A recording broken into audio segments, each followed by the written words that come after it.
The massive grizzly bear stood 8 feet tall on its hind legs, blocking the narrow mountain trail like a wall of fur and muscle. Claire Brennan pressed her back against the cold granite cliff face, her hiking boots struggling for purchase on the loose shale. The bear's dark eyes locked onto hers, and she could hear its heavy breathing mixing with the sound of her own racing heartbeat. This was it. 23 years old, fresh out of veterinary school, and about to become another tragic statistic in Glacier Ridge National Forest. Before we jump back in, tell us where you're tuning in from, and if this story touches you, make sure you're subscribed, because tomorrow, I've saved something extra special for you. The bear dropped to all fours and took a step forward. Then another. Claire closed her eyes and waited for the end. But instead of claws and teeth, she felt something impossible. The massive creature gently nudged her shoulder with its enormous head, almost like a dog seeking attention. When she opened her eyes, the grizzly was sitting beside her on the trail, looking out into the forest as if scanning for threats. That was the beginning of the most extraordinary friendship anyone had ever witnessed in the Montana wilderness. Claire Brennan had always been the kind of person others overlooked. At 23, she possessed the unremarkable appearance of someone who could disappear in a crowd of 3 people. Her auburn hair hung in a practical ponytail, and her clothes were chosen for function over fashion. Sturdy hiking boots, worn denim jeans, and a faded green flannel shirt that had belonged to her father. She carried herself with the quiet confidence of someone who preferred the company of animals to humans, which made perfect sense given her recent graduation from the Colorado State University College of Veterinary Medicine. What people didn't know about Claire was that she had spent every summer of her childhood in these mountains with her grandfather, learning to read animal tracks, understanding the subtle language of the forest, and developing an almost supernatural ability to calm frightened creatures. Her small hands had set broken wings, treated infected paws, and administered medicines to creatures that should have torn her apart. There was something about her presence that wild animals recognized and trusted, though she never understood why. The morning of September 15th started like any other for Claire. She had been working as a volunteer veterinarian at the Blackstone Mountain Research Facility for 3 months, treating injured wildlife and conducting health assessments on the local animal population. The facility, nestled deep in Glacier Ridge National Forest, was a modest collection of buildings surrounded by pristine wilderness that stretched for hundreds of miles in every direction. Dr. Marcus Webb, the facility's lead researcher, had assigned her to collect blood samples from a family of black bears that had been tagged the previous month. It was routine work, requiring a 2-mile hike along the Whitewater Canyon Trail to reach the bears' known territory near Pine Lake. Claire packed her veterinary supplies, a portable tranquilizer gun, and enough food and water for the day-long expedition. The trail wound through dense stands of Douglas fir and lodgepole pine, their branches creating a canopy so thick that even at midday, the forest floor remained in twilight. Claire moved with practiced silence, reading the forest signs that most people would miss entirely. Fresh deer tracks in the soft earth near a stream. Claw marks on a tree where a black bear had marked its territory. The disturbed ground where a family of elk had bedded down for the night. What she didn't notice, couldn't have noticed, were the human boot prints that had been following her since she left the research facility. Jake Morrison had been tracking Claire for over an hour, staying far enough back to avoid detection but close enough to watch her every move. Morrison was everything Claire was not: loud, aggressive, and absolutely convinced that his 20 years of hunting experience made him an expert on all wildlife behavior. Morrison worked as an independent contractor for various government agencies, tasked with eliminating problem animals that posed threats to human populations. He had come to Glacier Ridge with orders to investigate reports of an unusually large and aggressive grizzly bear that had been spotted in the area. Local ranchers claimed the bear had been killing livestock, and there were unconfirmed reports of it stalking hikers. Morrison's job was simple: find the bear and eliminate it before someone got hurt. The problem was that Morrison had been in the mountains for 2 weeks, without so much as a glimpse of his target. His reputation was built on efficiency and results, and returning empty-handed was not an option. When he learned that some naive college girl was wandering around the forest alone, conducting research on local wildlife, he saw an opportunity. If he could follow her to animal gathering spots, he might finally get a lead on the grizzly's location. Morrison had no way of knowing that Claire represented everything he despised about modern wildlife management. While he believed in controlling nature through force and elimination, Claire embodied a philosophy of coexistence and healing. The collision of these two worldviews was inevitable, and it would happen in the most dangerous possible circumstances. Claire reached the designated research area just after noon, a small clearing beside Pine Lake, where the tagged black bear family was known to forage. She set up her equipment methodically, checking her tranquilizer gun and organizing her medical supplies. The bears were nowhere to be seen, which was normal. Wild animals operated on their own schedules, and patience was an essential part of field research. She settled onto a fallen log to wait, pulling a sandwich from her pack and enjoying the peaceful silence of the wilderness. The lake reflected the surrounding mountains like a mirror, and a light breeze carried the scent of pine and wildflowers. This was where Claire felt most at home, surrounded by the natural world that had shaped her entire life. What happened next would change everything she thought she knew about herself, about the mountains, and about the complex relationships between humans and wildlife. The sound started as a low rumble so deep she felt it in her chest before she actually heard it. Claire slowly turned toward the source of the sound and found herself staring into the dark brown eyes of the largest grizzly bear she had ever seen. The bear stood at the edge of the clearing, easily 7 feet tall at the shoulder, and weighing what Claire estimated to be close to 800 pounds. Its thick brown fur was touched with silver around the muzzle, indicating an older animal with years of wilderness experience. This was not one of the tagged black bears she had come to study. This was something entirely different, something that shouldn't have been in this part of the forest at all. Claire's veterinary training kicked in immediately. She remained perfectly still, avoiding direct eye contact while keeping the animal in her peripheral vision. Grizzly bears were unpredictable, especially large males during the late summer feeding season. Any sudden movement could trigger an attack that would end her life in seconds. The bear took a step into the clearing, then another. Its massive head swayed from side to side as it tested the air, gathering information about this strange human who had invaded its territory. Claire could see the individual muscles moving beneath its fur, the power contained in every deliberate movement. She had studied grizzly bear behavior in school, but textbook knowledge felt utterly inadequate when faced with 800 pounds of wild predator. Time seemed to slow as the bear approached. Claire's mind raced through her options, none of them good. The tranquilizer gun was in her pack, but reaching for it would require movement that might provoke an attack. The nearest tree large enough to climb was 20 feet away, an impossible distance to cover before the bear could catch her. Running was out of the question. Grizzlies could reach speeds of 35 miles per hour, faster than any human could dream of moving. The bear stopped 10 feet away from where Claire sat frozen on the fallen log. For a long moment, they simply looked at each other. Predator and prey locked in a silent standoff that would determine whether Claire lived or died. She could smell the bear now, a wild musk mixed with the scent of fish and berries from its recent meals. Its breathing was deep and steady, showing no signs of the agitation that typically preceded an attack. Then, something extraordinary happened. The bear sat down, not the tense crouch of an animal preparing to pounce, but a relaxed sitting position, like an enormous dog waiting for instruction. Its dark eyes never left Claire's face, but the aggressive tension seemed to drain from its posture.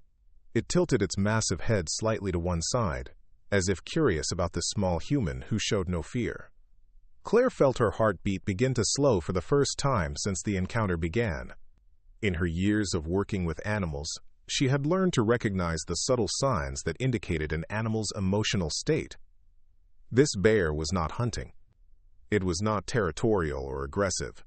If anything, it seemed almost protective, positioning itself between Claire and the forest beyond, as if guarding against unseen threats.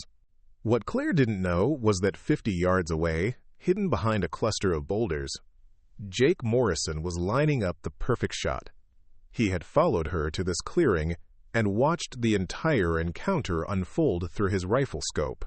This was exactly what he had been hoping for, the problem grizzly that had been terrorizing the local area.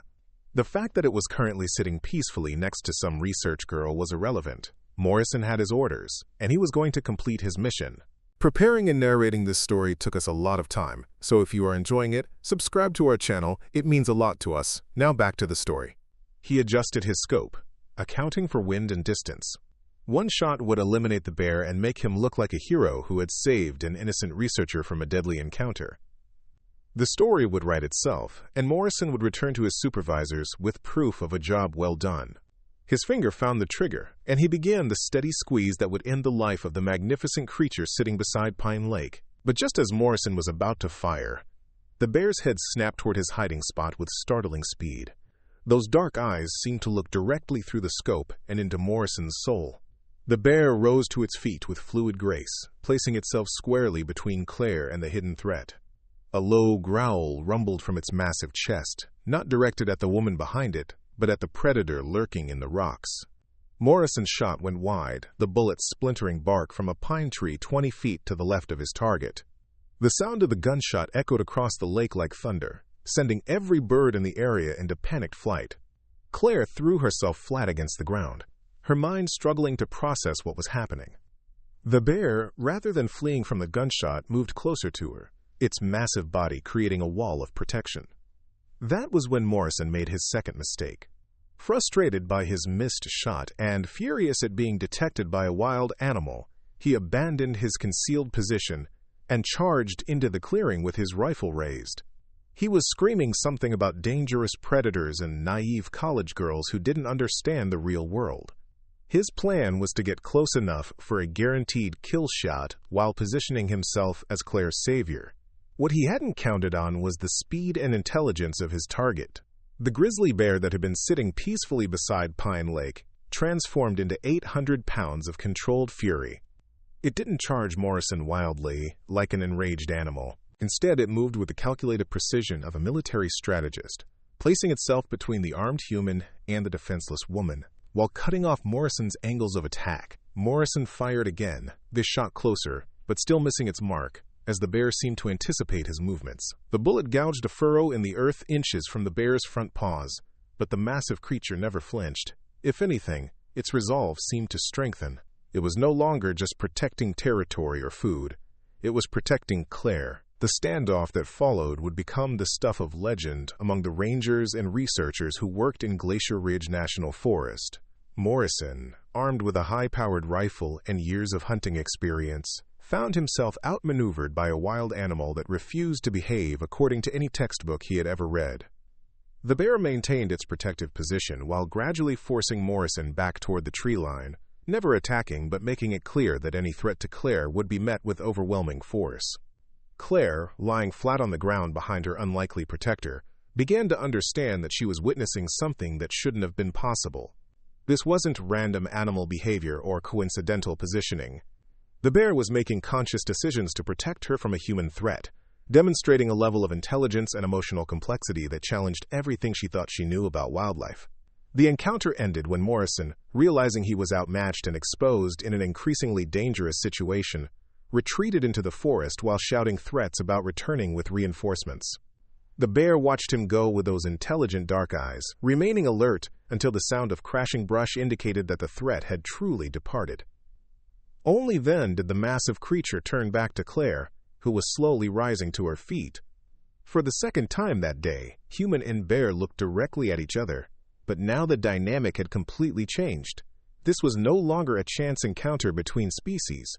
This was the beginning of a relationship that would redefine both of their lives in ways neither could imagine. The bear approached Claire slowly, its massive head lowered in what almost seemed like a gesture of greeting. When it was close enough to touch, it gently pressed its enormous muzzle against her outstretched hand. Claire felt the warmth of its breath and the surprising softness of its fur. In that moment, surrounded by the pristine wilderness of Glacier Ridge National Forest, she understood that her life had just taken a turn into territory no veterinary textbook had ever prepared her for. What she couldn't have known was that Jake Morrison was already on his radio, calling for backup, and spinning a story about a dangerous encounter with a rogue grizzly that had attacked an innocent researcher. By evening, teams of armed rangers would be combing the forest with orders to locate and eliminate what they believed to be a genuine threat to public safety. The real story, the truth about what had happened beside Pine Lake, would take much longer to emerge. And when it did, It would challenge everything that wildlife officials, local authorities, and the general public believed about the relationship between humans and the wildest creatures on the continent. The search helicopters arrived at dawn, their rotors cutting through the morning mist that clung to the mountain peaks like ghostly fingers. Claire stood at the window of her small cabin near Bear Creek, watching the aircraft circle overhead with growing dread. She had spent the night in restless contemplation, replaying the events at Pine Lake over and over in her mind, trying to make sense of what she had witnessed. The grizzly bear had walked her back to the main trail, maintaining a protective distance but never straying far from her side. When they reached the point where the trail branched toward the research facility, the massive creature had stopped and watched her go, those intelligent dark eyes following her until she disappeared around a bend in the path. Claire had looked back once to find the bear still sitting in the same spot, a silent guardian ensuring her safe passage home. Now, as she listened to the growing commotion outside, she realized that her world was about to be turned upside down. The sound of multiple vehicles approaching on the gravel road confirmed her worst fears. Through her window, she could see a convoy of Forest Service trucks, wildlife management vehicles, and what appeared to be a mobile command unit parking in the clearing beside her cabin. Captain Rick Donovan was the first to reach her door, his heavy boots stomping across the wooden porch with the authority of someone accustomed to immediate compliance. Donovan ran the regional search and rescue operations, but his involvement in what should have been a simple wildlife incident suggested that Jake Morrison's version of events had gained serious traction with the authorities. When Claire opened the door, she found herself facing a wall of khaki uniforms and serious expressions. Donovan stood at the center of the group, his weathered face showing the kind of grim determination that comes from years of dealing with mountain emergencies. Behind him, she recognized several Forest Service rangers, a wildlife biologist she knew from the research facility, and two men in suits who definitely weren't local law enforcement. Claire Brennan, Donovan's voice carried the sharp edge of someone who had been awake all night, coordinating an emergency response. "We need to talk. Now." His tone left no room for discussion, and Claire found herself stepping aside to allow the small army of officials into her modest living space. The cabin that had felt cozy and private the night before suddenly seemed cramped and exposed. Her few possessions, the simple furniture inherited from her grandfather, and the collection of veterinary texts that lined her bookshelf, all felt like evidence in some criminal proceeding she didn't understand. Donovan positioned himself near the fireplace while the others spread out around the room, creating an intimidating semicircle that made Claire feel like a suspect under interrogation. "We received a report yesterday evening," Donovan began, consulting a thick folder filled with official-looking documents, of an extremely dangerous encounter involving a rogue grizzly bear and a civilian researcher. "The report indicates that you were attacked by an animal displaying unprecedented aggressive behavior, and that only the intervention of a professional hunter prevented a fatal mauling." Claire felt her stomach drop as she realized the magnitude of Morrison's deception. The man who had tried to kill her protector was now being portrayed as her savior, while the bear that had risked its own life to shield her from danger was being characterized as a deadly threat. She opened her mouth to correct the record, but Donovan continued before she could speak. "Jake Morrison has 20 years of experience dealing with problem predators," Donovan said, his voice growing more serious. "He's worked with our department on numerous occasions, and his professional assessment is that this particular animal poses an immediate and ongoing threat to anyone in the area. According to his report, the bear showed no fear of humans, demonstrated territorial aggression, and pursued you for over a mile before he was able to drive it off with warning shots."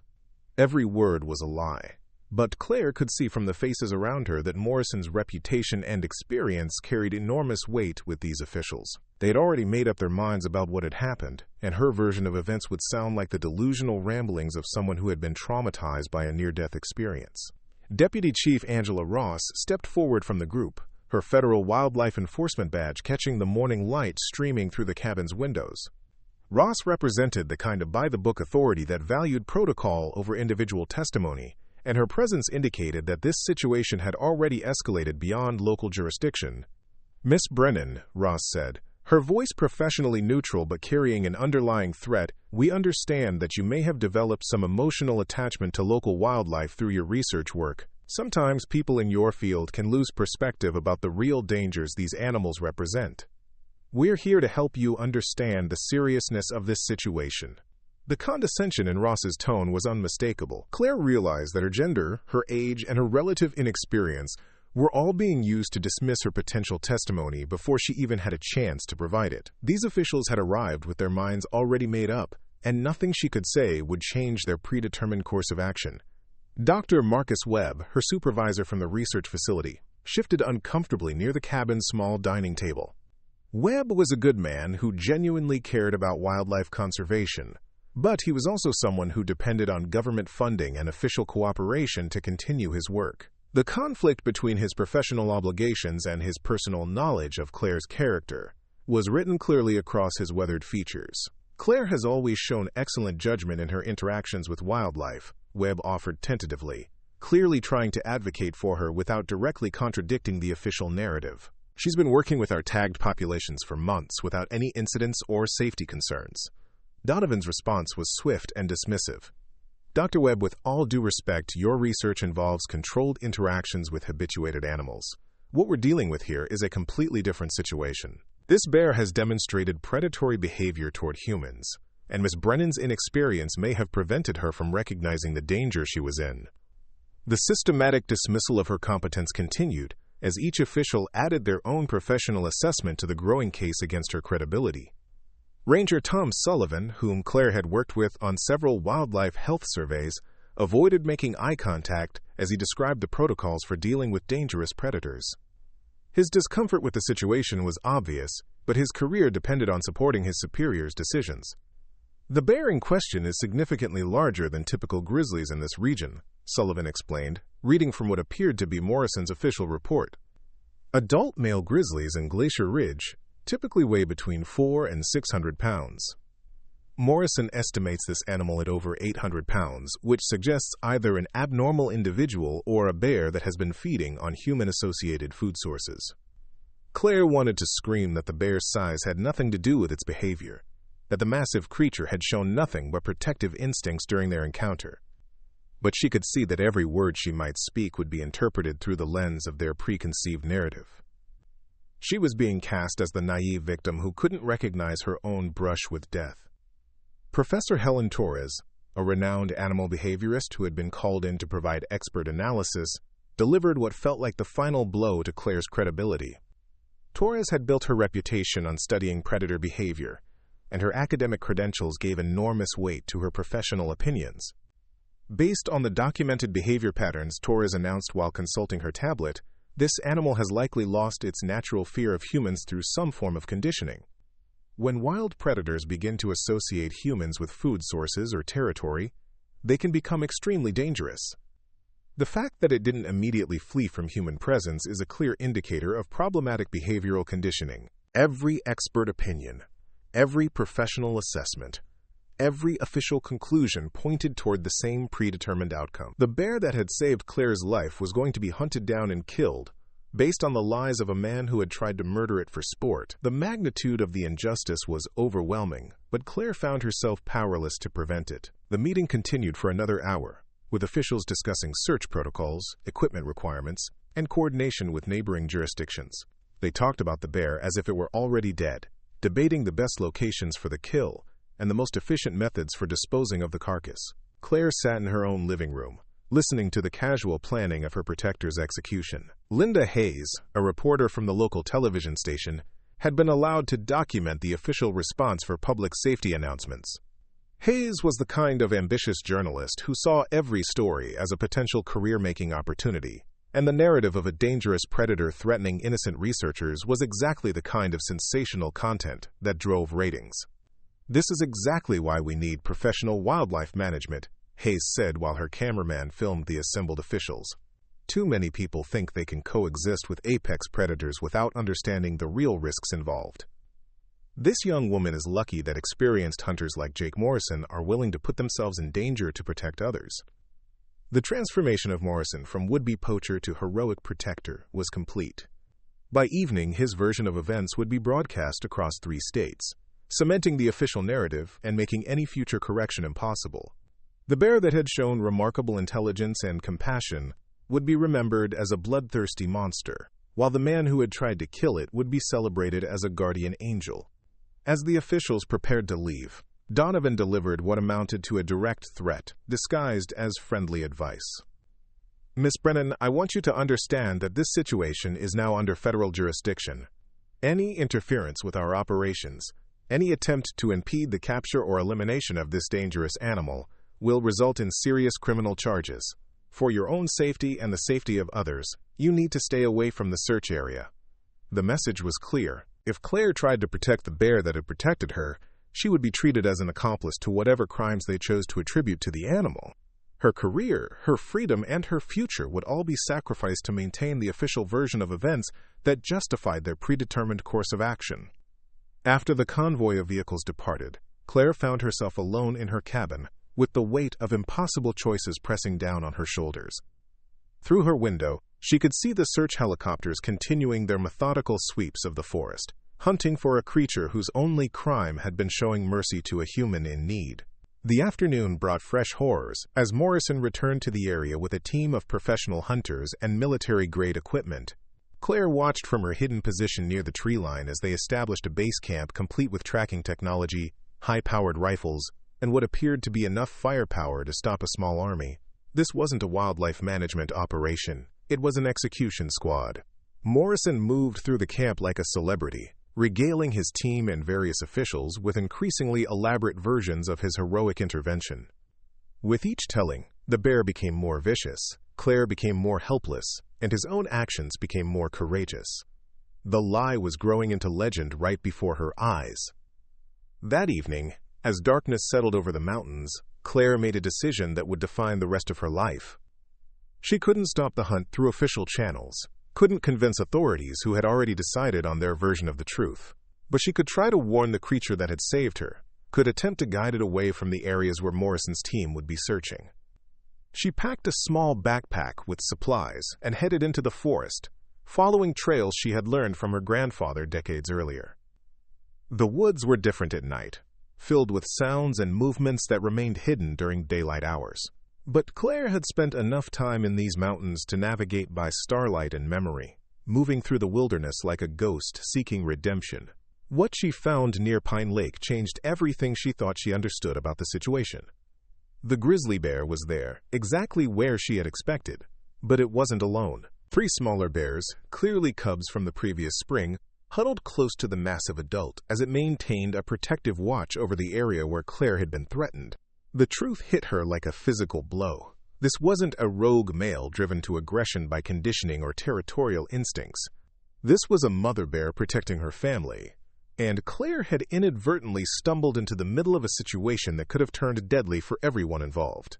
The fact that the bear had chosen to protect a human stranger rather than simply driving her away from the cubs demonstrated a level of moral complexity that challenged every assumption about animal behavior. But the revelation also made the situation infinitely more tragic. Morrison's hunt wouldn't just kill one remarkable creature. It would orphan 3 young bears who depended on their mother for survival through the approaching winter. The casual brutality of the official response was about to destroy an entire family based on lies and misunderstandings. Claire spent the night hidden in the rocks above the lake, watching the bear family go about their evening routine. The mother taught her cubs to fish in the shallow water, demonstrated which plants were safe to eat, and maintained constant vigilance for potential threats. It was a masterclass in parental dedication that made the approaching massacre even more heartbreaking. As dawn approached, Claire heard the distant sound of helicopters beginning their morning search pattern. The hunt was about to intensify, and her window for making any difference was rapidly closing. She had to make a choice that would either save a family of bears or destroy her own life in the attempt. The decision, when it came, felt as natural as breathing. She stood up from her hiding place and walked down to the water's edge, approaching the bear family with the same trust that the mother had shown her the day before. The massive creature looked up from her fishing and recognized the human who had somehow become part of her story. For a moment that seemed to stretch into eternity, 2 mothers from different species looked at each other with complete understanding. Claire knew what she had to do, even if it meant sacrificing everything she had worked for. The bear had protected her when she was vulnerable. Now it was her turn to return the favor, regardless of the cost. The radio crackled to life at exactly 7:43 in the morning, sending Morrison's entire hunting team into high alert. The helicopter pilot's voice cut through the static, with barely contained excitement, reporting fresh tracks and what appeared to be the target animal moving through a ravine less than 2 miles from their base camp. Morrison grabbed his rifle and began barking orders to his team, his voice carrying the satisfaction of someone who had been waiting for this moment since the hunt began. The tracking dogs were loaded into transport vehicles, additional ammunition was distributed, and aerial coordination was established with military precision. This was no longer a wildlife management operation. It had become a full-scale military assault on a single family of bears. Claire heard the commotion from her position near Pine Lake and felt her heart sink as she realized how quickly the situation was escalating. The mother bear and her cubs had moved during the night, following ancient migration patterns that would normally take them to safer territory deeper in the wilderness.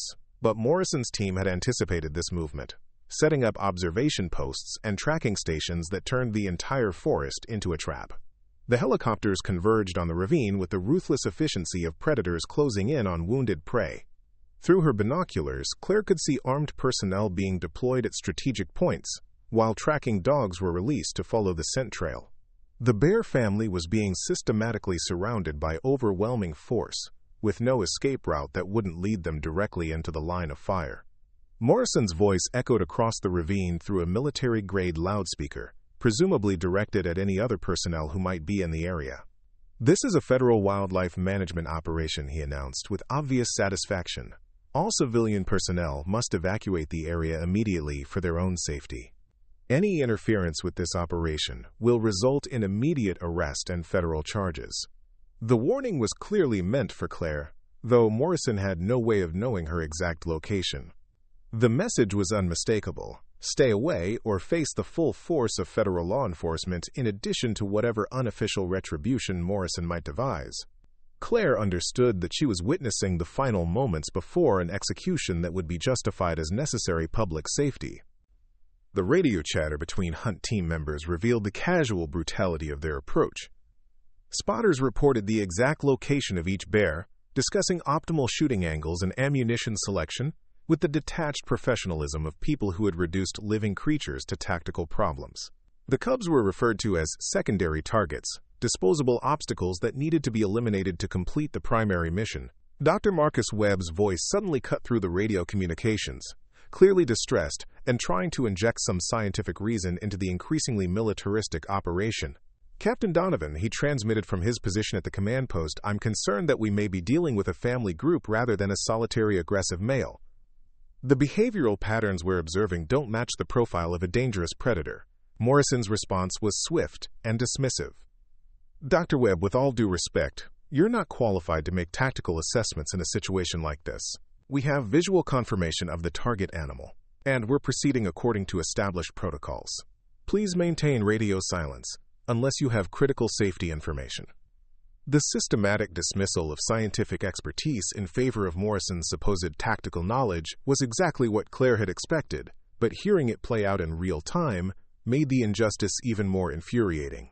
Webb represented years of careful research and genuine understanding of animal behavior, but his voice was being silenced by a man whose only qualification was his willingness to kill anything he couldn't understand.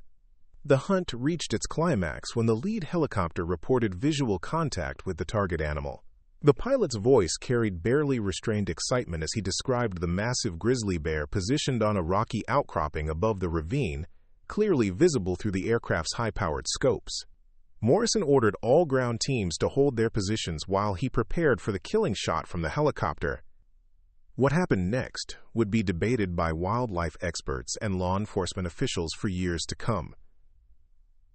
Just as Morrison raised his rifle to fire, a small figure emerged from the tree line and walked calmly into the clearing directly between the helicopter and its target. Claire Brennan stood in the open ground with her arms raised above her head, making herself impossible to ignore, and creating a human shield that prevented Morrison from taking his shot.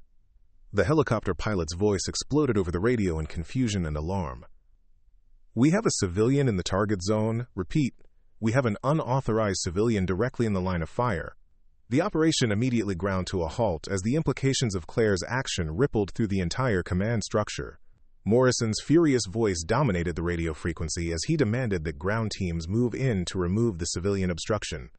But Claire had positioned herself with strategic brilliance, choosing a location that would require the hunt teams to expose themselves to dangerous terrain while giving the bear family time to escape to higher ground. Her veterinary training had included extensive wilderness survival skills, and she was using every bit of that knowledge to maximum advantage. Captain Donovan's voice crackled over the radio, clearly struggling to maintain operational control as the situation spiraled beyond his expectations. "Miss Brennan, you are interfering with a federal wildlife management operation. Remove yourself from the area immediately or face arrest for obstruction of justice and reckless endangerment." Claire's response carried across the ravine without any electronic amplification, her voice clear and determined as she addressed the assembled hunting party. "My name is Claire Brennan, and I am a licensed veterinarian with specialized training in wildlife behavior and emergency medical response. I am hereby providing professional testimony that this operation is based on false information and poses an immediate threat to protected wildlife."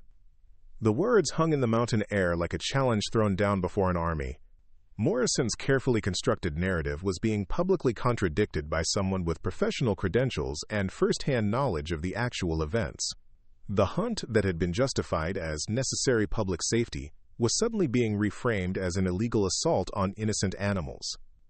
Morrison's voice erupted over the loudspeaker with barely controlled rage. "That woman is suffering from Stockholm Syndrome or some other psychological condition related to her traumatic encounter. She has no authority to interfere with this operation, and her statements should be disregarded as the product of emotional instability." But Claire was just getting started. "Yesterday morning," she continued, her voice carrying clearly across the ravine, "I encountered a mother grizzly bear with 3 cubs near Pine Lake. This animal showed no aggressive behavior toward me and actually protected me from an unprovoked attack by the same individual who is now leading this hunting operation."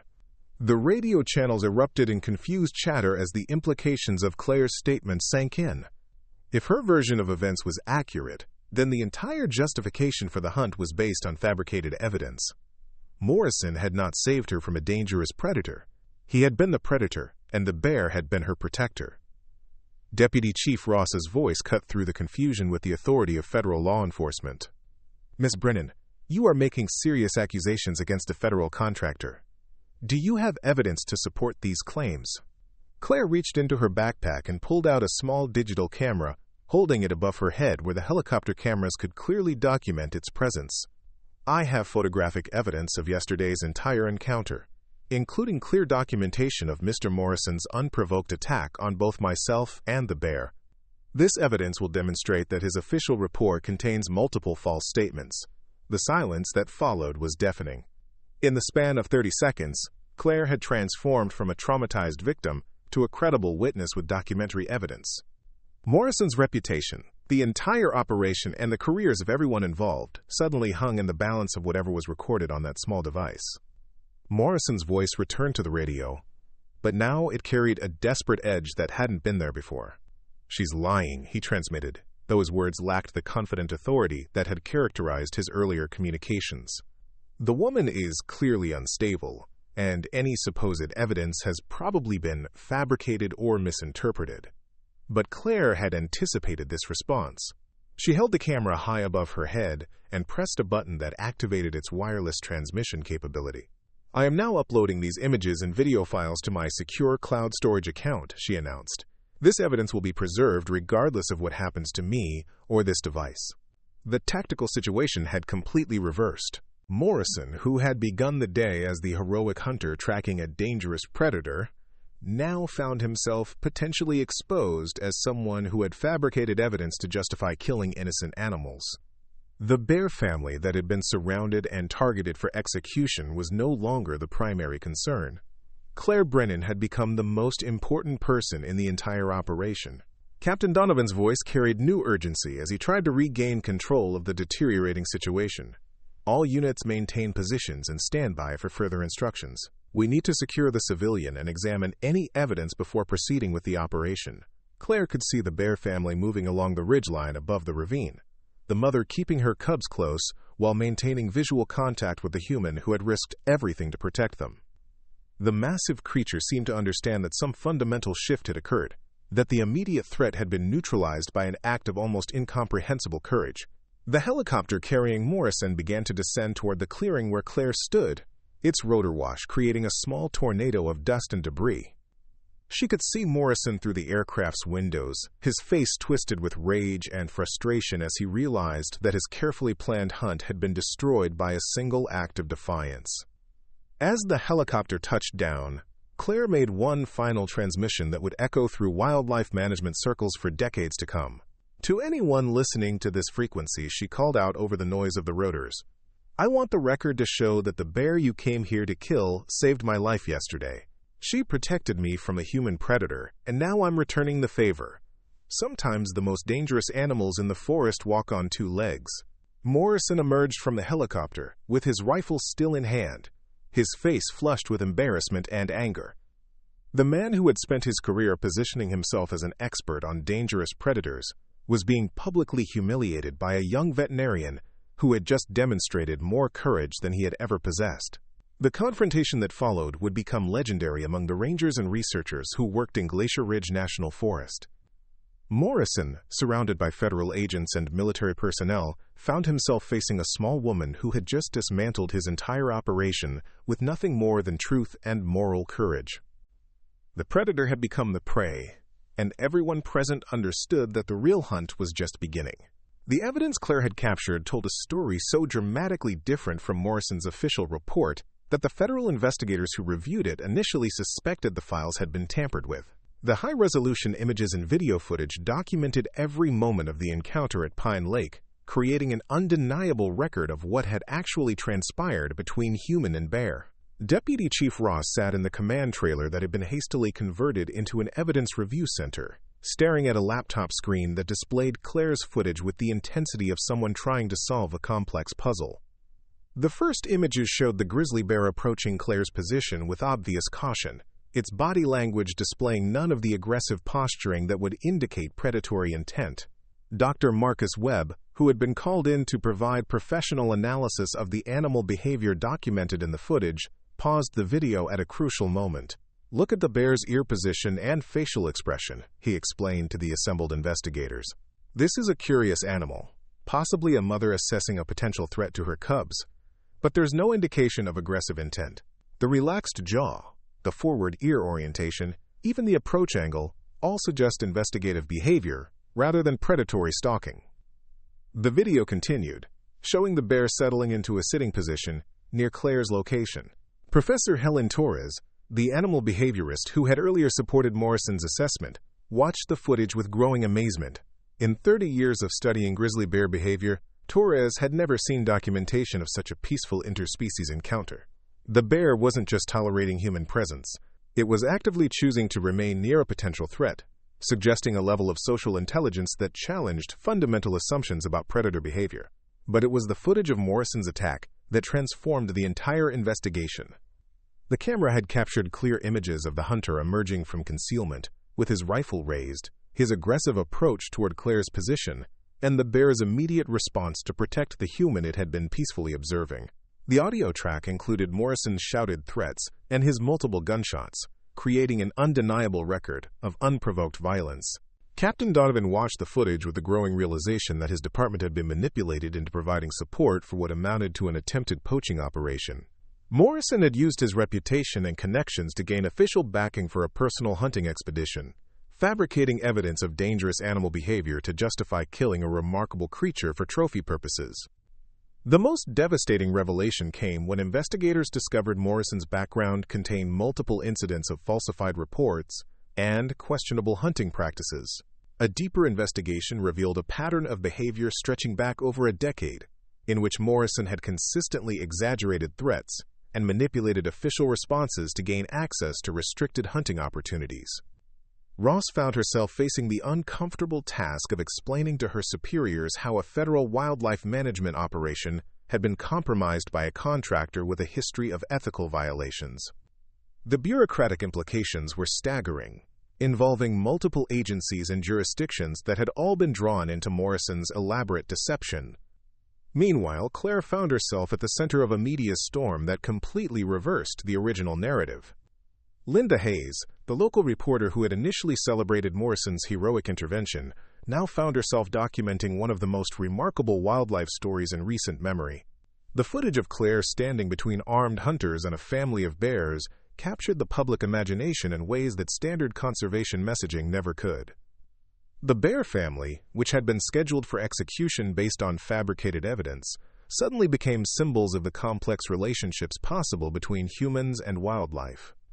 Environmental organizations seized on Claire's story as proof that coexistence was not only possible, but could result in interspecies bonds that transcended traditional predator-prey dynamics. Dr. Webb began receiving calls from wildlife researchers around the world who wanted to study the behavioral patterns documented in Claire's footage. The peaceful interaction between human and grizzly bear, followed by the bear's protective response to a human threat, represented an unprecedented documentation of animal cognition and emotional complexity. But the most significant revelation came when investigators tracked down other hunters who had worked with Morrison on previous operations. Under questioning, several admitted to witnessing incidents where Morrison had misrepresented animal behavior or fabricated threats to justify controversial kills. The man who had built his reputation on protecting humans from dangerous predators was exposed as someone who created danger where none existed.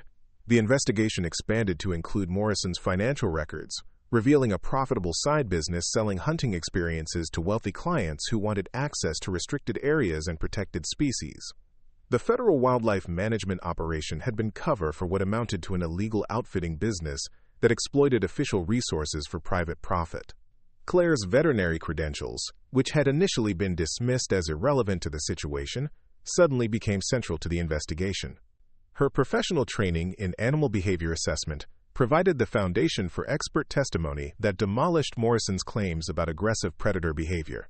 The young woman who had been characterized as an inexperienced victim was revealed to be one of the few people present who actually understood what they were witnessing. The bear family's behavior after the confrontation provided additional evidence of the remarkable nature of the interspecies relationship.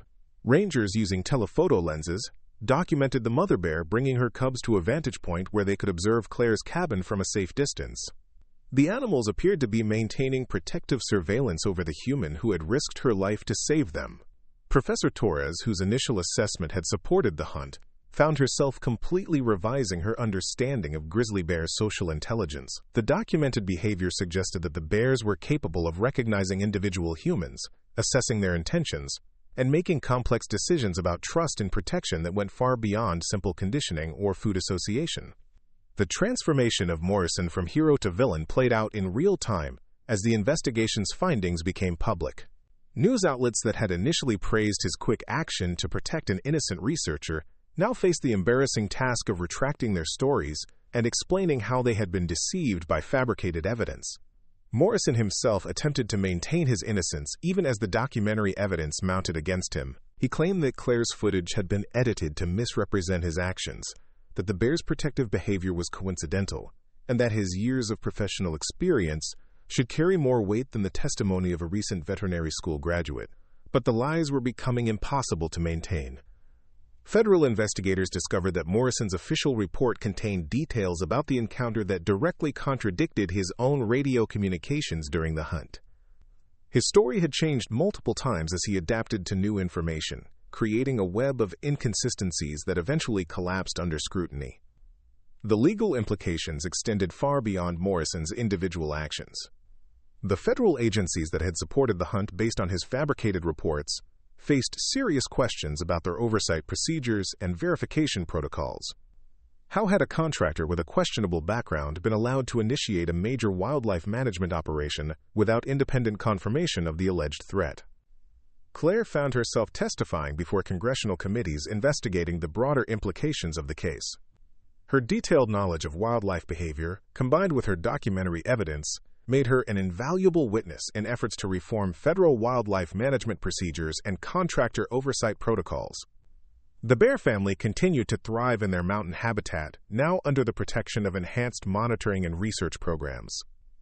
The mother bear's remarkable demonstration of interspecies empathy had earned her a level of protection typically reserved for the most endangered species, though Claire insisted that such measures shouldn't be necessary for any wild animal. The transformation was complete. Morrison, who had begun as the celebrated hero of a dangerous rescue operation, faced federal charges for fraud, falsifying official reports, and conducting illegal hunting operations on public lands. His decades-long career was revealed to be built on a foundation of deception and exploitation that had finally collapsed under the weight of undeniable evidence. Claire Brennan, who had been dismissed as a traumatized victim with questionable judgment, emerged as a credible expert whose courage and integrity had exposed systemic problems in wildlife management and contractor oversight. Her willingness to risk everything to protect the animals that had protected her became a defining example of the moral courage necessary to challenge institutional corruption. The bear that had been scheduled for execution based on fabricated evidence was now recognized as one of the most remarkable examples of animal intelligence and empathy ever documented. The creature that Morrison had characterized as a dangerous predator was revealed to be a devoted mother whose protective instincts extended beyond her own species to include a human stranger in need. The question that had driven the entire operation, whether dangerous wildlife posed an unacceptable threat to human safety, had been answered in the most unexpected way possible. Sometimes the greatest danger came not from wild animals following their natural instincts, but from humans who abandoned their moral obligations in pursuit of profit and recognition. 3 months after the confrontation at Pine Lake, Claire Brennan stood before a packed auditorium at the National Wildlife Research Institute, preparing to deliver the keynote address at the annual Conference on Human-Wildlife Interactions. The invitation had come from the same scientific community that had initially dismissed her credentials as irrelevant to serious wildlife management decisions. The audience included federal officials who had participated in Morrison's hunting operation, researchers who had spent decades studying animal behavior, and policymakers responsible for reforming wildlife management protocols. Many had come expecting to hear a story of personal triumph over institutional corruption. What they received instead was a profound meditation on the nature of trust, forgiveness, and the possibility of redemption. Claire began her presentation not with accusations or anger, but with a simple statement that would reshape how everyone in the room understood the relationship between humans and wildlife. "The bear that saved my life," she said, her voice carrying clearly to the back of the auditorium, "taught me something that no textbook or research study could have conveyed. True intelligence isn't measured by the ability to dominate or destroy. It's measured by the wisdom to know when protection is more powerful than aggression." The presentation included the complete footage from Pine Lake, but Claire's commentary focused not on Morrison's deception or the institutional failures that had enabled it. Instead, she highlighted the remarkable decision-making process that had led a wild animal to choose trust over fear, protection over self-preservation, and compassion over territorial instinct. Dr. Marcus Webb, who had struggled with his own role in the initial operation, found himself moved by Claire's refusal to assign blame or seek revenge against those who had doubted her testimony. Her focus remained entirely on the lessons that could be learned from the bear's example, the policy changes that could prevent future injustices, and the research opportunities that had emerged from documenting such unprecedented animal behavior. The scientific implications of the Pine Lake encounter were still being studied by researchers around the world. The footage had provided documentation of cognitive abilities and emotional complexity in grizzly bears that challenged fundamental assumptions about wildlife behavior. Academic papers were being published monthly, each one adding new layers of understanding to what Claire had witnessed during those crucial moments beside the mountain lake. But Claire's presentation focused on something more important than scientific discovery. She spoke about the choice that every person faced when confronted with the opportunity to protect something vulnerable, regardless of the personal cost.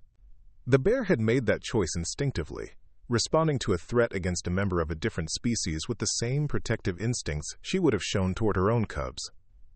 Captain Donovan, who had coordinated the hunting operation based on Morrison's fabricated reports, sat in the front row of the auditorium with the uncomfortable expression of someone confronting their own mistakes. He had spent the months since the investigation reviewing every wildlife management decision he had made during his career, looking for other instances where he might have been manipulated by contractors with personal agendas. The policy reforms that emerged from the investigation were comprehensive and far-reaching. Federal wildlife management operations now required independent verification of threat assessments, multiple expert opinions on animal behavior, and mandatory review periods before any lethal intervention could be authorized. Morrison's deception had exposed systemic weaknesses that had been exploited for years by unscrupulous contractors. Claire's presentation concluded with a series of photographs taken over the previous 3 months, documenting the continuing relationship between herself and the bear family. The images showed peaceful encounters during her regular veterinary work in the area, with the mother bear often bringing her cubs to observe Claire's activities from a respectful distance. The bears had learned to recognize her vehicle, her daily routines, and even her seasonal work patterns. They maintained their wild independence, while also demonstrating a level of trust and recognition that challenged every traditional understanding of human-wildlife boundaries. The relationship was neither domestication nor conditioning, but something entirely new that existed in the space between species. Morrison's fate had been decided by federal courts that showed little mercy for contractors who had violated public trust for personal gain. His conviction on multiple charges of fraud, falsifying federal documents, and conducting illegal hunting operations resulted in a 10-year prison sentence and lifetime ban from any wildlife-related government work. The man who had built his reputation on protecting humans from dangerous animals would spend the next decade learning about the consequences of becoming a predator himself. But Claire's presentation focused not on Morrison's punishment, but on the redemption stories that had emerged from the aftermath of his deception. Several of the federal agents who had participated in the hunting operation had requested transfers to conservation and wildlife protection divisions, dedicating their careers to undoing the damage caused by poorly conceived management policies. Their transformation from hunters to protectors demonstrated the same capacity for growth and change that Claire had recognized in the bear family. Ranger Tom Sullivan had become one of the most vocal advocates for reform within the Forest Service. His experience participating in an operation based on fabricated evidence had led him to develop new protocols for verifying threat assessments and ensuring that multiple perspectives were considered before any major wildlife intervention. Sullivan's work was being adopted by park services across the country, creating a lasting legacy from the lessons learned at Pine Lake. Professor Helen Torres, whose initial assessment had supported Morrison's claims, had completely restructured her research program to focus on documenting positive human-wildlife interactions. Her new studies were revealing countless examples of interspecies cooperation and mutual protection that had been previously dismissed as anthropomorphic fantasy. The scientific community was slowly recognizing that animals were capable of far more complex emotional and social behaviors than traditional research had acknowledged. The most remarkable transformation belonged to Deputy Chief Angela Ross, who had initially threatened Claire with federal charges for interfering with the hunting operation. Ross had spent months reviewing the case files and interviewing everyone involved, trying to understand how so many experienced professionals had been deceived by Morrison's fabricated reports. Her investigation had revealed institutional blind spots and procedural weaknesses that had made the deception possible.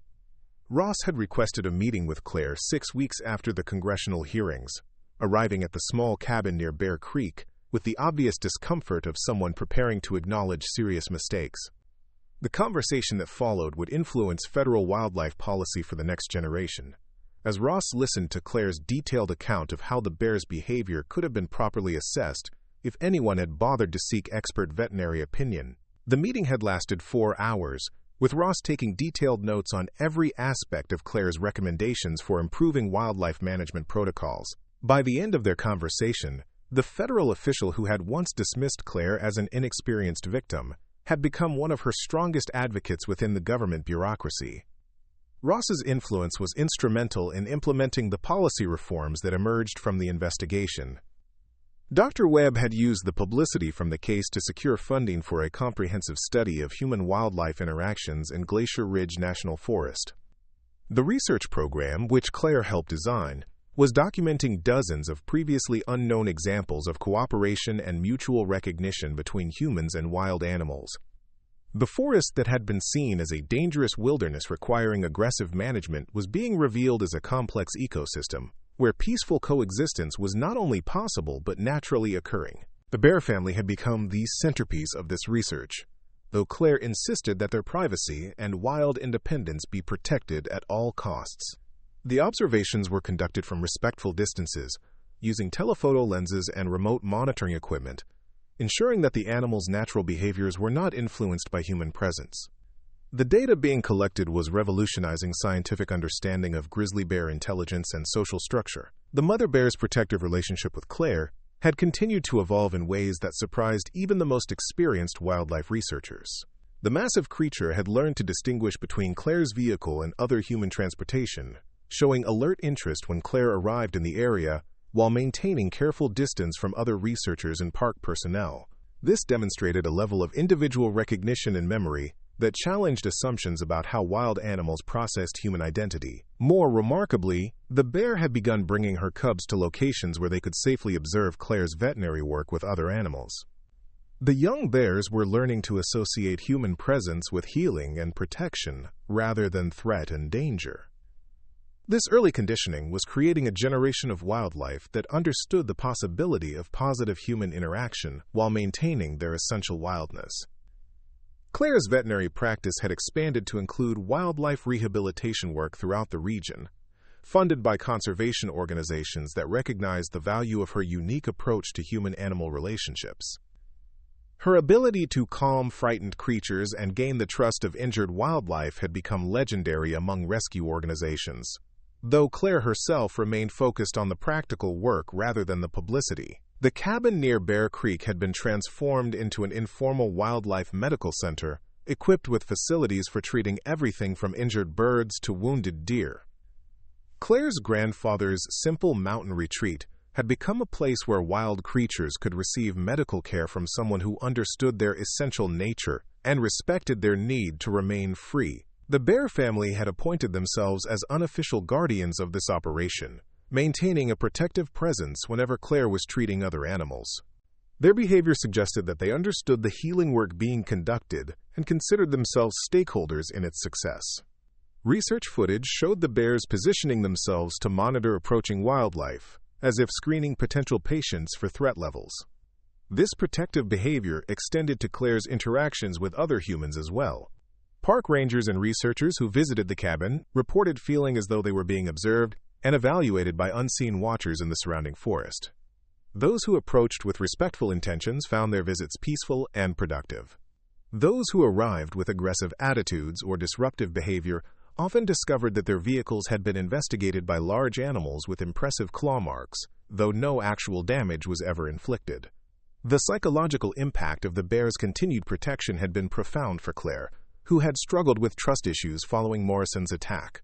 Knowing that she had allies in the forest who would intervene if she faced danger again, had allowed her to continue her work without the constant fear that might have otherwise paralyzed her.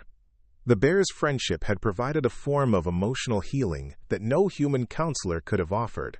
Linda Hayes, the reporter who had initially celebrated Morrison's supposed heroism, had become one of the most effective advocates for wildlife protection in the region. Her investigative reporting on the case had exposed similar instances of contractor fraud in other jurisdictions, leading to a nationwide review of wildlife management procedures.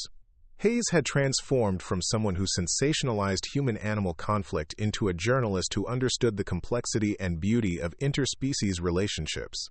The story that had begun with sensational headlines about dangerous predators and heroic hunters had evolved into something far more nuanced and meaningful. News outlets across the country were following up on Claire's story, documenting other examples of positive human-wildlife interactions that had been previously ignored or dismissed. The narrative was shifting from one of inevitable conflict to one of possible cooperation. The educational impact extended to schools and universities, where Claire's footage was being used to teach students about animal behavior, environmental ethics, and the importance of seeking truth even when it contradicted popular assumptions. Her willingness to risk everything to protect the animals that had protected her became a case study in moral courage that inspired young people to consider careers in conservation and wildlife protection. The annual pilgrimage to Pine Lake had become an unofficial tradition among the people whose lives had been changed by the events that occurred there. Each September, on the anniversary of the original encounter, Claire would find respectful visitors leaving flowers and small offerings at the site where she had first met the bear family. The location had taken on almost sacred significance as a symbol of the possibility for understanding between species. Claire always made her own visit to the lake on that anniversary, but her pilgrimages were private affairs, conducted in the early morning hours before other visitors arrived. She would sit on the same fallen log where she had first encountered the massive grizzly, reflecting on how much her life had changed since that moment of terror and wonder. The bear family would often appear during these visits, as if they too understood the significance of the date. The conversations that took place during these annual meetings were conducted without words, but with perfect understanding. Claire would update her friends on the year's veterinary work, the policy changes that had emerged from their story, and the ongoing research that continued to reveal new aspects of animal intelligence and empathy. The bears would demonstrate their continued health and the growth of the cubs, now approaching their second year and displaying the same remarkable social intelligence as their mother. The question of what would happen when the cubs reached maturity and established their own territories was one that wildlife researchers were watching with intense interest. Would they maintain the same protective relationship with Claire that their mother had demonstrated? Would they pass on their learned trust of humans to their own offspring? The implications for long-term human-wildlife coexistence were profound. Dr. Webb's research team had documented similar relationships developing between other animals in the area and the researchers who worked there. It appeared that the bear family's example was influencing the behavior of other wildlife, creating a ripple effect of trust and cooperation that extended throughout the local ecosystem. The forest was becoming a living laboratory for studying the possibilities of peaceful coexistence. The transformation was not limited to animal behavior.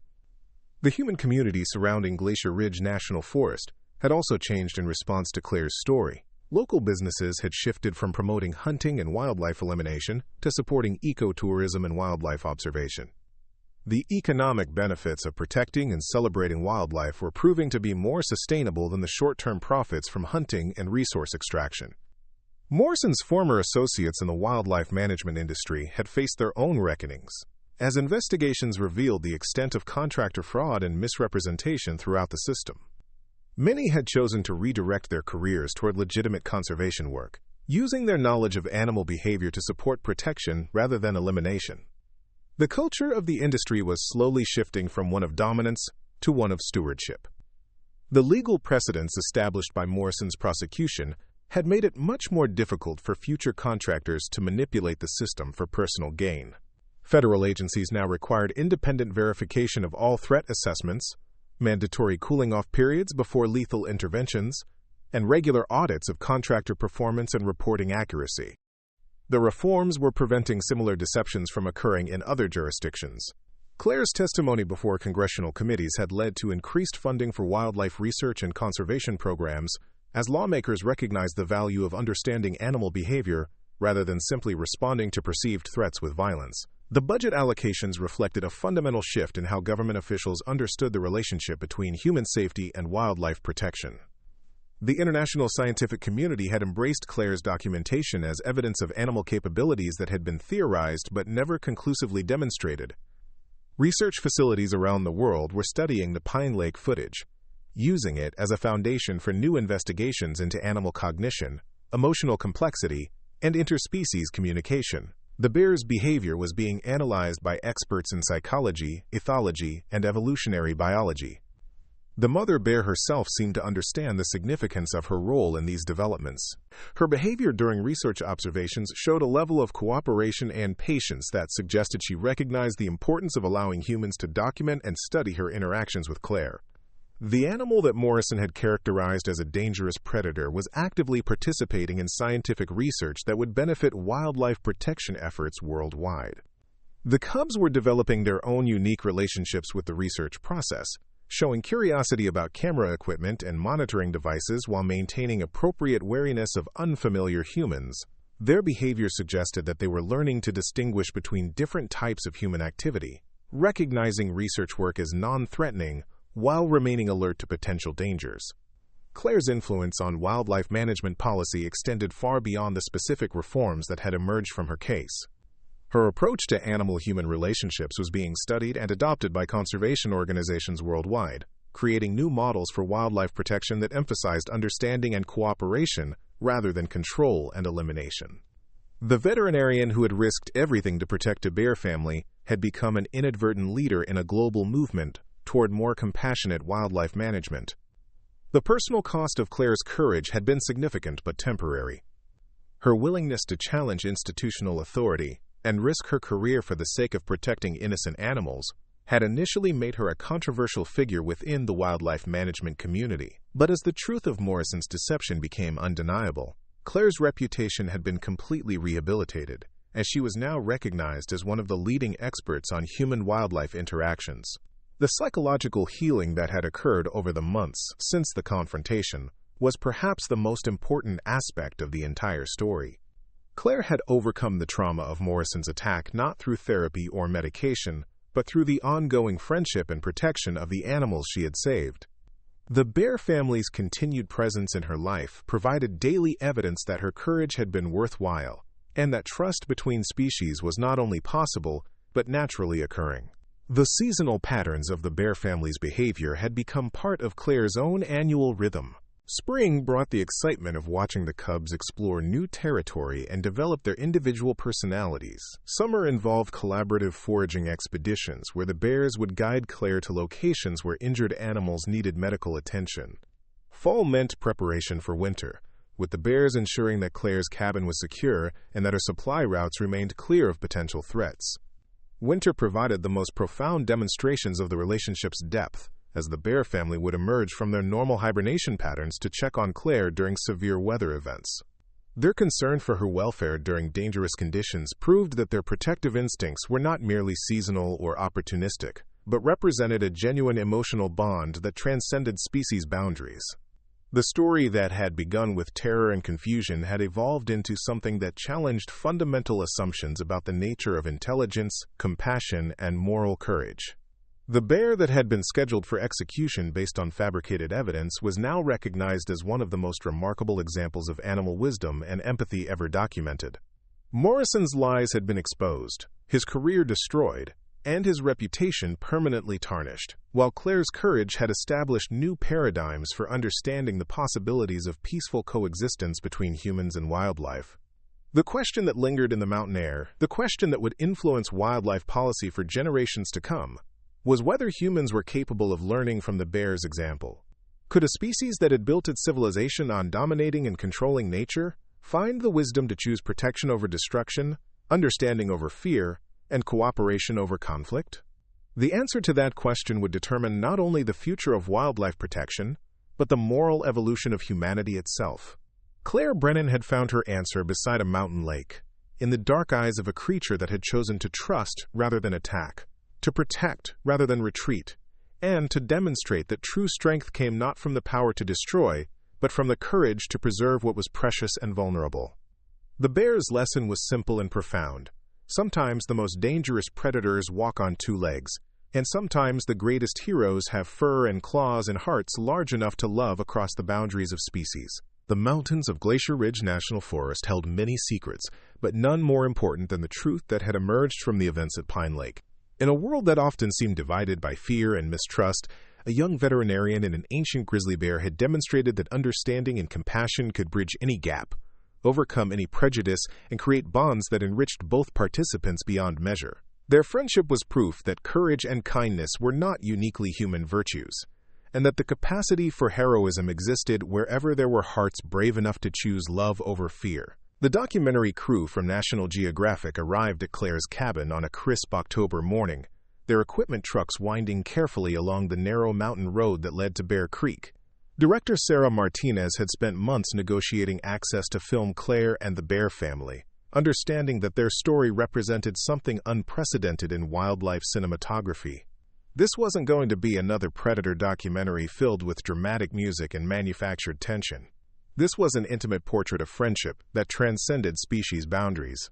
Claire had initially resisted the idea of allowing cameras to document her relationship with the bears, concerned that media attention might disrupt the delicate trust that had developed over the past year. But Dr. Webb had convinced her that sharing their story could influence public policy and conservation efforts worldwide.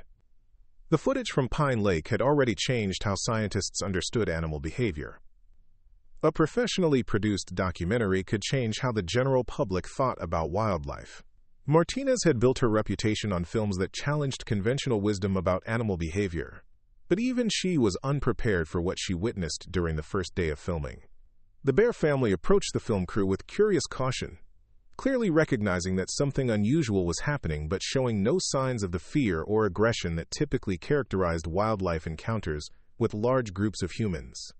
The mother bear, now affectionately known as Luna to the research community though Claire refused to give her a formal name, positioned herself where she could observe the filming process while maintaining protective oversight of her cubs. The massive creature seemed to understand that the cameras were documenting her relationship with Claire, occasionally moving to positions that provided better angles for the cinematographers. The cubs, now nearly full-grown and displaying distinct personalities, showed remarkable curiosity about the filming equipment.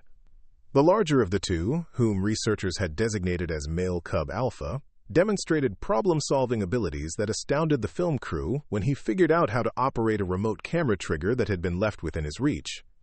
The footage he accidentally captured while investigating the device showed bear behavior from perspectives that human cameramen could never achieve. Female cub beta displayed a different type of intelligence, showing extraordinary sensitivity to human emotions and intentions.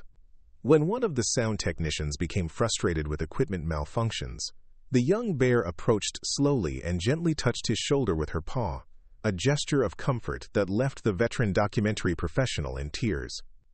The filming process revealed layers of the human-bear relationship that even Claire hadn't fully understood. The bears had developed their own communication system with her, using specific vocalizations and body language that conveyed complex information about forest conditions, weather changes, and the presence of other animals or humans in the area. Claire had unconsciously learned to interpret these signals, responding appropriately to warnings about approaching storms or notifications about injured animals that needed her veterinary attention. Martinez's cameras captured extraordinary footage of collaborative problem-solving between species. When a young elk became trapped in a rock slide near the cabin, Luna guided Claire to the location while the cubs worked to clear smaller stones from the animal's legs. The rescue operation required coordination between human veterinary skills and bear strength, resulting in the successful liberation of the elk without injury to any of the participants. The documentary crew also filmed the seasonal rhythms that had developed around Claire's work. As winter approached, the bear family began what could only be described as preparation activities designed to ensure Claire's safety during the harsh mountain months. They cleared fallen trees from her access road, positioned themselves to monitor her supply deliveries, and even brought her gifts of fish and berries, as if contributing to her winter food stores. Dr. Martinez had originally planned a standard wildlife documentary format, but the footage they were capturing defied conventional categorization. This wasn't a story about animals adapting to human presence, or humans learning to coexist with wildlife. This was documentation of genuine friendship, complete with the emotional complexity, mutual support, and shared experiences that characterize the deepest human relationships. The technical challenges of filming such intimate interspecies interactions pushed the documentary crew to develop new approaches to wildlife cinematography. Traditional techniques that relied on concealment and distance were inadequate for capturing the subtle communication and emotional nuances that define Claire's relationship with the bears. The crew had to learn to become part of the forest community, earning acceptance from both human and animal participants. The breakthrough came when Luna began treating the film crew as extended members of Claire's social group, extending her protective instincts to include the humans who were documenting their story. When a territorial male bear approached the filming location with obvious aggressive intent, Luna positioned herself between the threat and the entire human group, not just Claire. Her protection had expanded to include anyone she perceived as being under Claire's care. This evolution in Luna's behavior provided documentary evidence of animal moral reasoning that challenged fundamental assumptions about consciousness and ethical decision-making in non-human species. The bear was making choices based on abstract concepts of loyalty, responsibility, and group membership that extended beyond immediate family bonds or survival instincts. The film crew documented additional examples of this expanded moral framework when Luna intervened to protect other animals in Claire's care. An injured red-tailed hawk that Claire was rehabilitating received Luna's protection when a pair of ravens attempted to harass the healing bird. A family of raccoons that had taken up residence near Claire's cabin found themselves under Luna's protective umbrella when coyotes threatened their young. Martinez realized that she was documenting the emergence of what could only be described as an interspecies community, with Luna serving as a self-appointed guardian for any creature that fell under Claire's care. The bear had essentially created her own moral code that prioritized protection and nurturing over territorial instincts or competitive behaviors. The psychological implications of this behavior fascinated the documentary team's consulting animal psychologist, Dr. Rebecca Stone, who had initially been skeptical of claims about the bear's emotional sophistication. After observing Luna's interactions for several weeks, Stone concluded that she was witnessing cognitive abilities and moral reasoning that approached human levels of complexity. The cubs were learning these expanded social behaviors from their mother, suggesting that Luna's moral framework was being passed on to the next generation. The young bear showed the same protective instincts toward Claire's animal patients, the same acceptance of human film crew members, and the same willingness to cooperate in activities that benefited the broader forest community. Martinez's cameras captured remarkable footage of the cubs teaching these behaviors to other young animals in the area. A group of young deer that frequented the meadow near Claire's cabin began displaying unusual tolerance for human presence after interacting with the bear cubs. Wolf pups from a nearby pack showed similar behavioral changes, approaching human researchers with curiosity rather than fear after observing the bear's peaceful interactions. The ripple effects of Luna's moral leadership were transforming the entire local ecosystem, creating what researchers were beginning to call a trust zone, where traditional predator-prey relationships were being modified by learned behaviors that prioritized cooperation over conflict. The forest around Claire's cabin was becoming a living laboratory for studying the transmission of peaceful behaviors across species boundaries. The documentary crew filmed Claire's annual presentation to the International Wildlife Management Conference, where she shared footage of these remarkable behavioral changes with scientists from around the world. Her presentation challenged the audience to reconsider fundamental assumptions about animal intelligence, moral reasoning, and the possibilities for peaceful coexistence between humans and wildlife. The response from the scientific community was unprecedented. Research proposals flooded in from universities and conservation organizations worldwide, all seeking to study and replicate the conditions that had led to such extraordinary interspecies cooperation. Claire's small cabin was becoming the center of a global research network focused on understanding and promoting peaceful human-wildlife relationships. But the most significant impact of Martinez's documentary was on public perception of wildlife and conservation policy. The film premiered simultaneously on television networks in over 40 countries, reaching an estimated global audience of 200 million viewers. The response was immediate and overwhelming, with conservation organizations reporting massive increases in donations and volunteer applications. Government officials who had previously supported aggressive wildlife management policies found themselves facing constituent pressure to adopt more compassionate approaches. The footage of Luna protecting Claire from Morrison's attack, combined with documentation of the ongoing friendship between human and bear, created a powerful narrative that resonated with viewers across cultural and political boundaries. The documentary's impact extended to educational institutions, where Claire's story became required viewing in biology, environmental science, and ethics courses. Students around the world were being challenged to think differently about animal consciousness, moral responsibility, and the possibilities for peaceful coexistence with other species. Martinez won every major documentary award that year, but more importantly, her film sparked a global conversation about humanity's relationship with the natural world.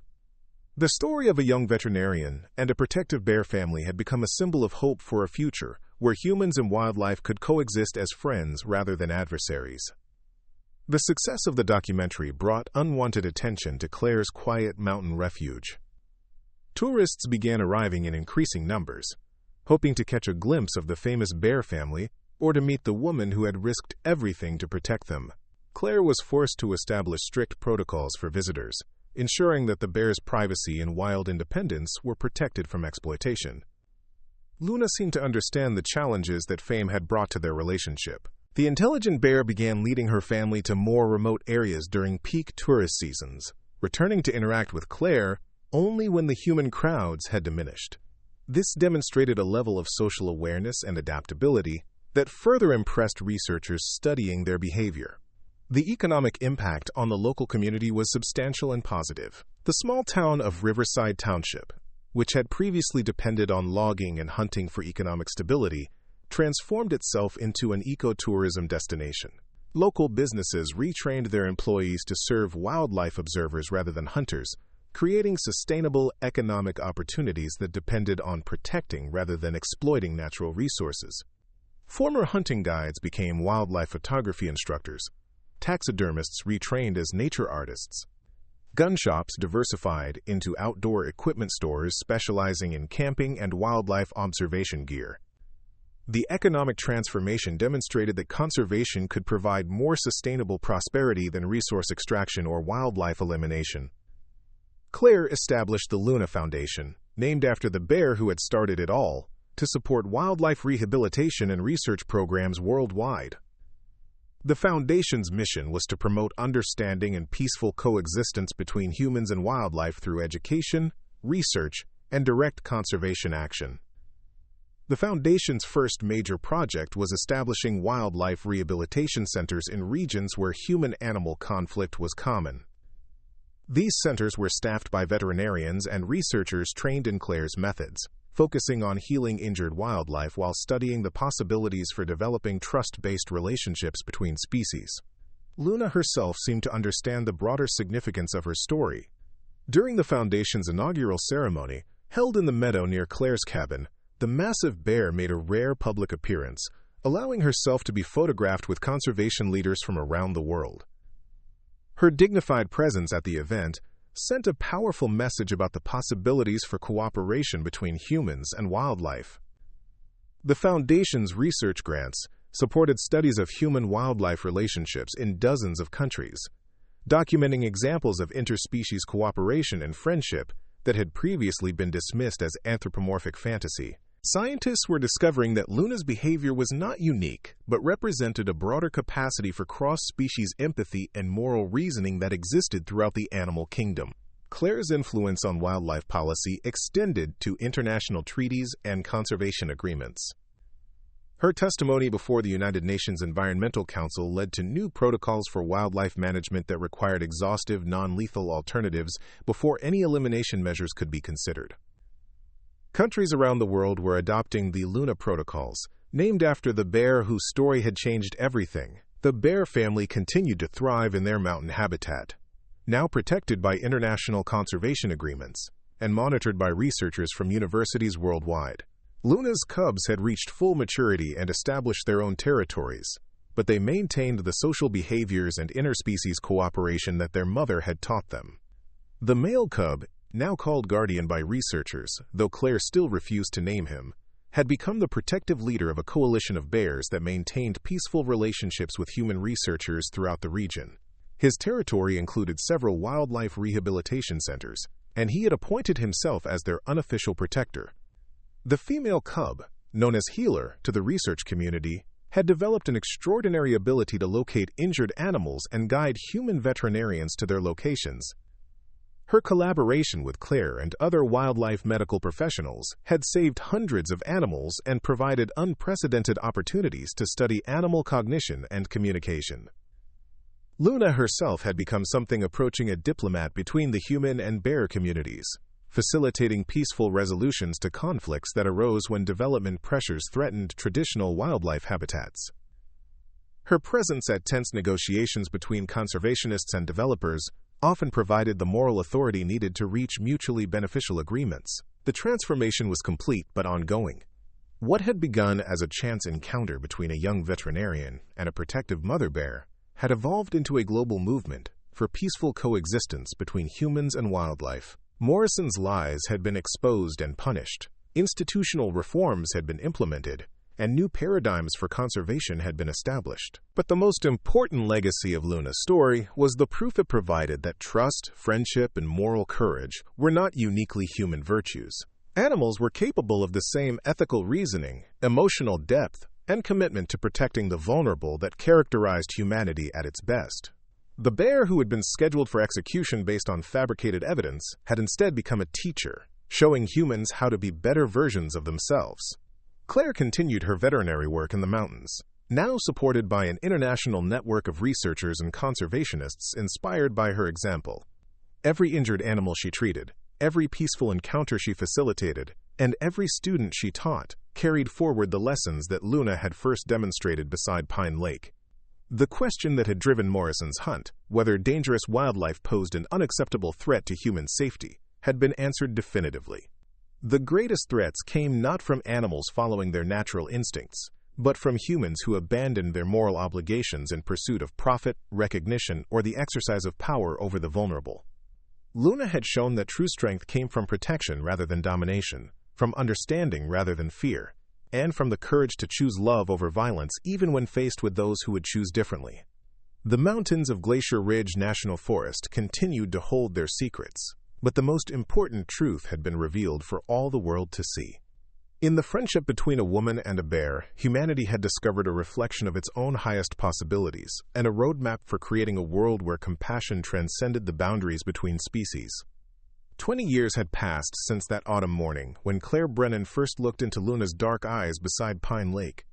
The woman who now stood at the edge of the meadow near her cabin bore the silver hair and gentle lines of someone who had lived a life of purpose, but her movements still carried the quiet confidence that had first drawn the great bear to trust her all those years ago.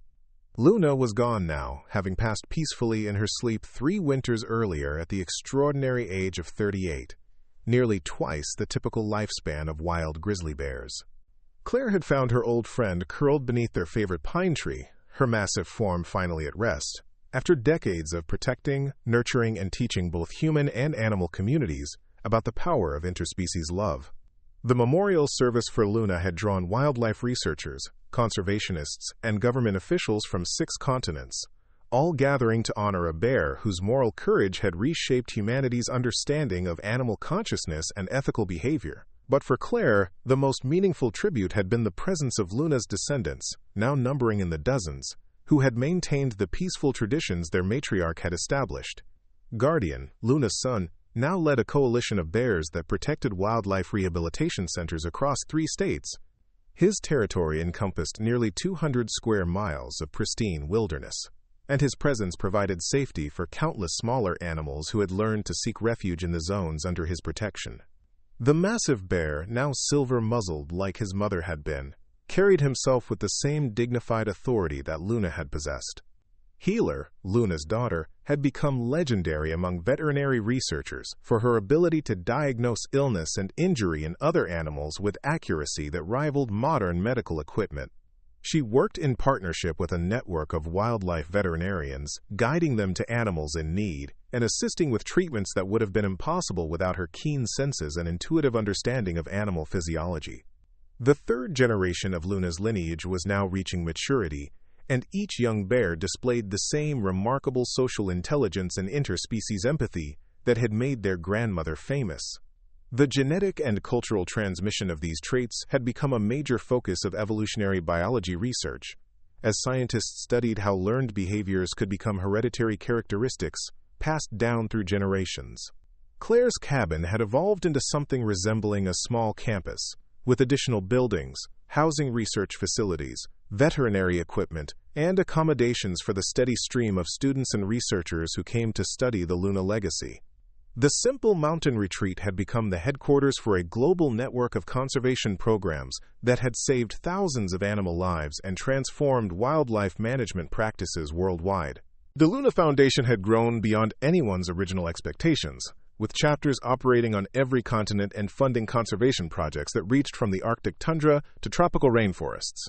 The Foundation's approach, emphasizing trust building and peaceful coexistence over traditional management techniques, had proven successful in environments that ranged from urban centers to remote wilderness areas. Claire's role as the Foundation's spiritual leader and chief researcher had taken her to remarkable places and situations. She had worked with polar bears in Greenland, establishing feeding programs that reduced human-bear conflicts in Inuit communities. Her methods had been adapted for use with tigers in India, creating corridors of safe passage that allowed the great cats to move between territories without threatening human settlements. In Africa, Claire's protocols had been instrumental in developing new approaches to elephant conservation, focusing on understanding and accommodating the animals' complex social needs rather than simply managing their populations. The success of these programs had led to the establishment of elephant councils, where traditional tribal leaders worked directly with matriarchal elephant families to resolve land use conflicts through negotiation rather than force. The political impact of the Luna legacy had been equally transformative. The United Nations had established the International Wildlife Ethics Council, with Claire serving as its founding director.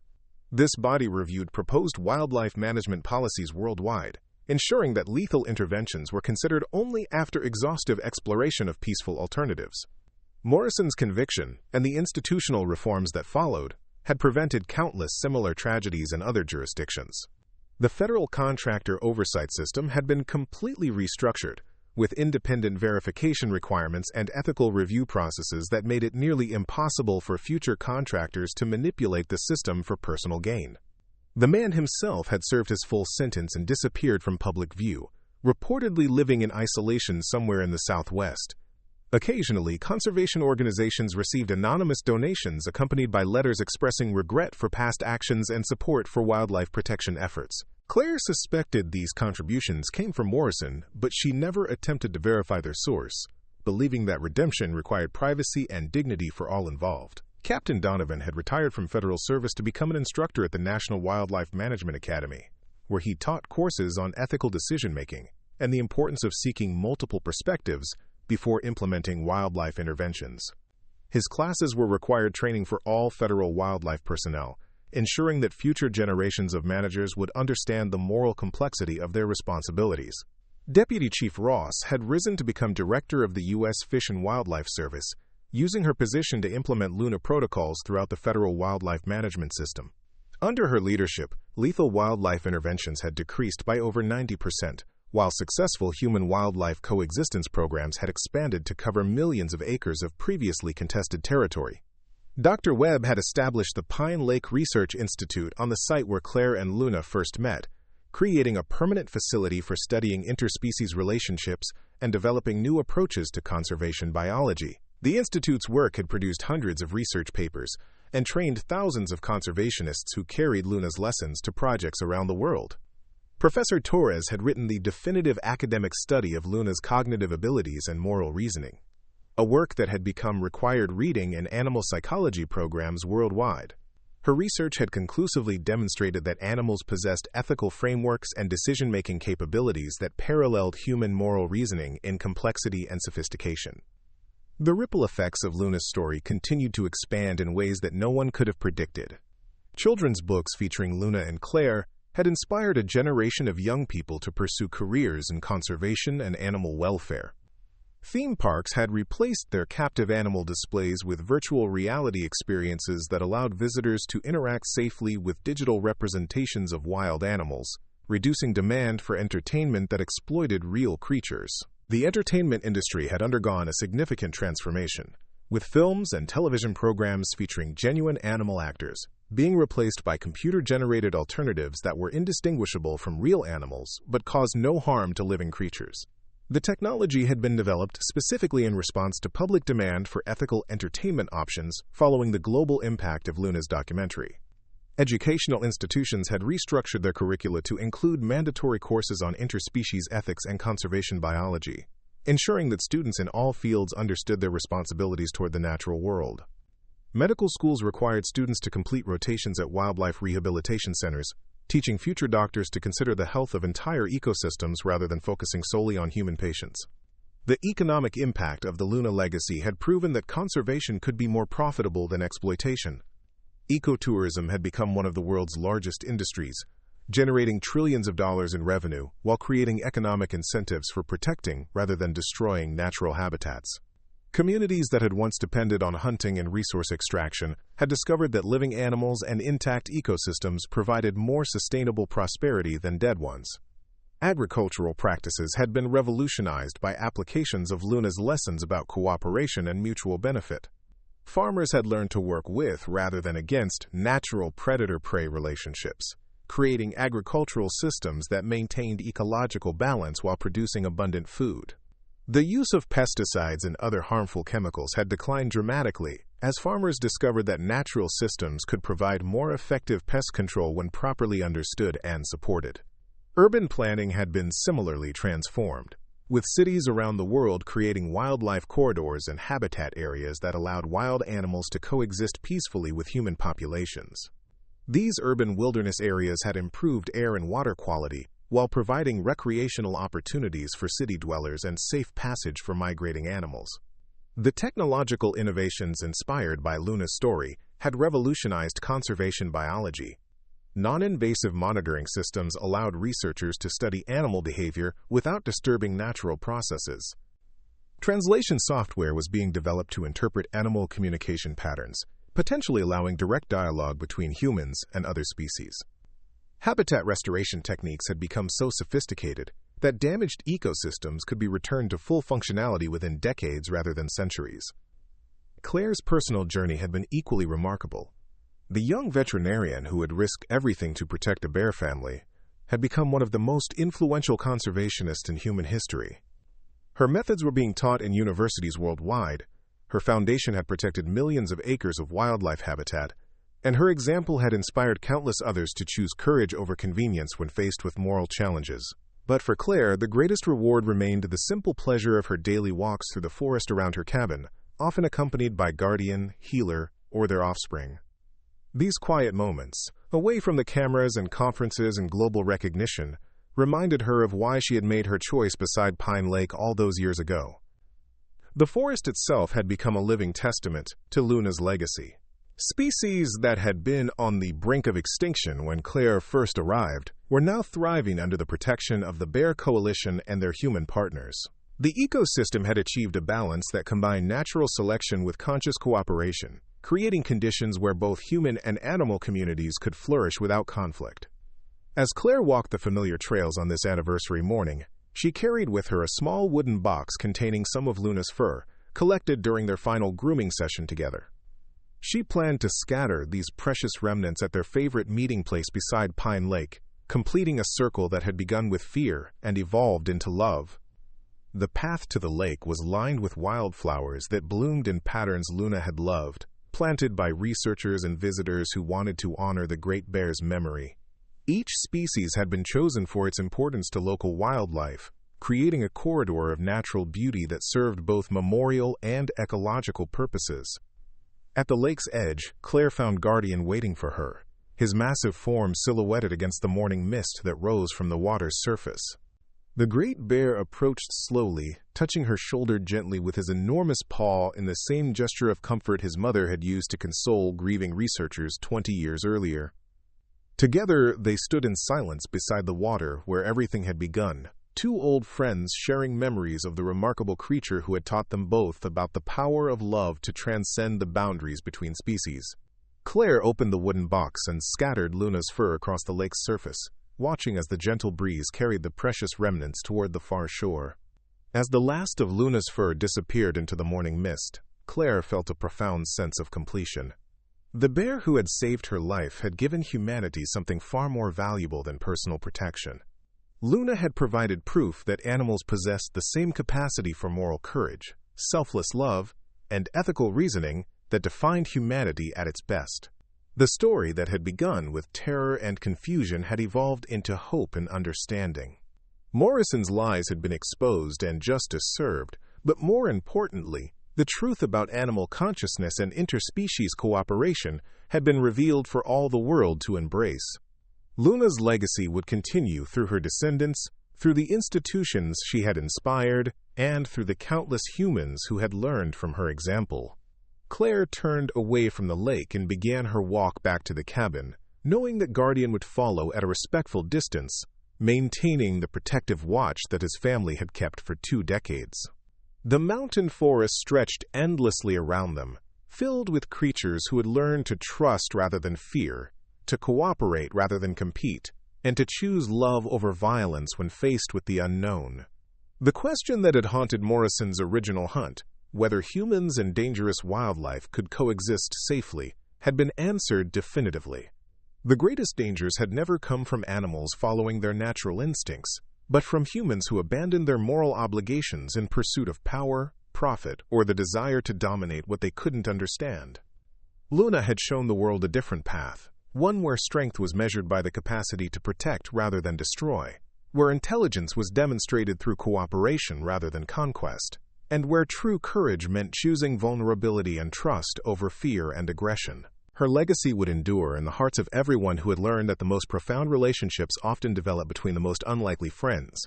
The sun climbed higher above the mountain peaks, illuminating a world that Luna had helped transform through her simple choice to protect a frightened human stranger. In forests and cities, classrooms and laboratories, legislative chambers and corporate boardrooms, people continued to ask themselves the question that Claire had posed 20 years earlier. What would Luna do? The answer, whispered by the mountain wind through the pine trees that surrounded Pine Lake, was always the same. Choose love. Choose protection. Choose to see the sacred in what others dismiss as dangerous. Choose to build bridges between worlds that fear has kept apart. Luna's story was complete, but her lesson was eternal.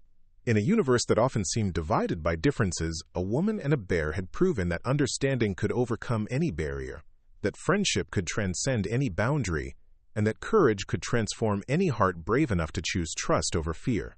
Up next, you've got 2 more standout stories right on your screen. If this one hit the mark, you won't want to pass these up. Just click and check them out.